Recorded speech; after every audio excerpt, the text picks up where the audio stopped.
913% is the return I got on one single trade on the S&P 500 today. And in this video, I want to break down the trade I took, what my thought process was, why I took the trade, why I took the specific setup and decided it was good, and give insight into how I take my trades. By the end of this video, you can expect to learn the setup and be able to implement it into your own trading as well. So today we had CPI data, and that caused us to rally an insane amount. Now, what most people would do is they would just try taking shorts on any random area. That's right, I took shorts today, meaning I didn't play the long. I caught the long setup, but it wasn't 900%. Where I ended up catching the 900% was actually at the very top of the market. And you're probably wondering how I did it. And that's what I'm here to show you guys today. But what we have to do first is go on to the daily time frame.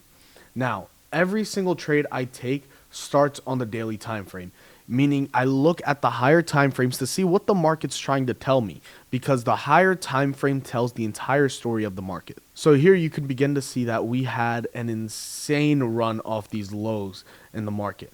Now, would you want to short something like this? Most people were caught shorting here, caught shorting on any red day. Why did I take the short on such a big green candle? The first thing I did was I went to the previous swing high down to the swing low. And over here, I marked out the golden zone on the daily time frame. Now, according to this, we had a big rejection area around 45.25 to 44.84, meaning this is where I would look to take any sort of shorts. Up until now, I've been longing almost every single day and cashing out. But today was the only day where I saw a short opportunity possibly setting up. If I go on to the daily time frame here, I draw out the supply zone. This supply zone is what we traded into today. So now not only do I have one confluence for a short, I have two. Will I be swinging the short? Absolutely not. This was a day trade. And you're probably wondering, why was I able to catch 900% on a short move when the market rallied so much?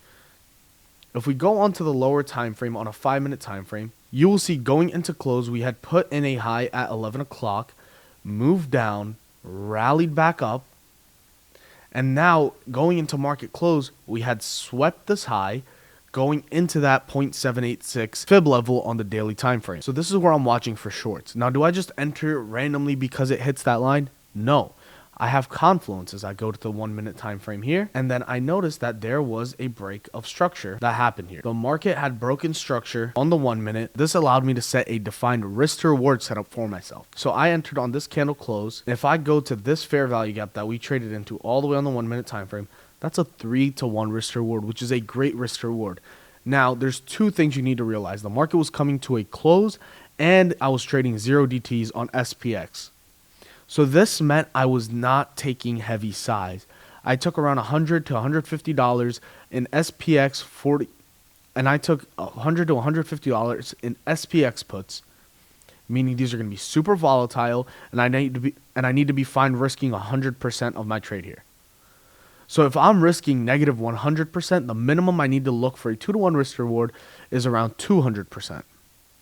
So with that risk in mind, and with my loss in mind, I knew I had my planned loss, and I knew I had a target of minimum 200%. But that wasn't my only confluence. This trade took a lot of thinking, and I'm going to show you guys the main thing that helped me take this short today. Here we are on the footprint chart. The footprint chart is basically the skeleton of the actual candlesticks, telling you everything you need to know that's happening inside of a candlestick. So over here on the left, this is the delta. Now the delta is basically the bid and ask subtract from each other, and it's the difference between the two. And in the middle is the total volume for that price on the candle. And on the right is the volume portrayed in volume bars. The number in white is the total volume, and the number in blue or red is the total delta. And you can see leading up into that high, we had positive delta all the way through.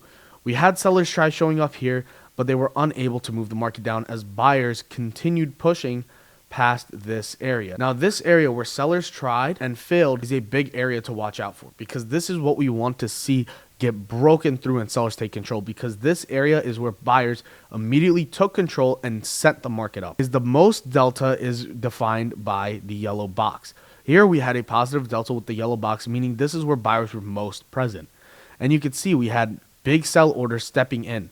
Negative 264, negative 304, negative 426 delta.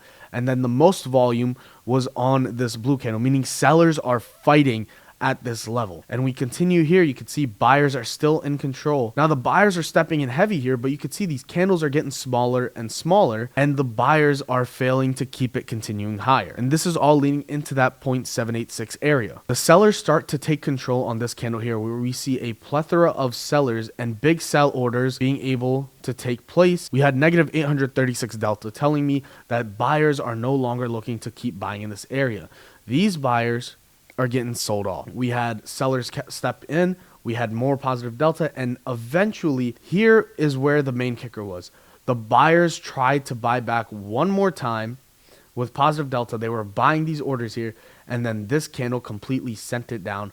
This was the biggest confirmation for downside, and this is why I stayed in my trade. So all in all, you guys can see that my trade took a lot of thinking, and it took a lot of analysis on higher time frames and footprint charts.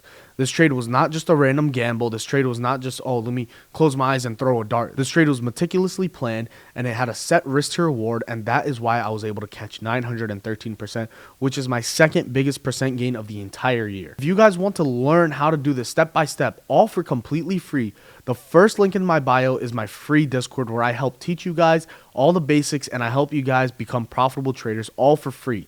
Other than that, make sure you guys are subscribed with notifications on, and make sure you drop a like if you enjoy videos like these. With that being said, trade safe and trade smart.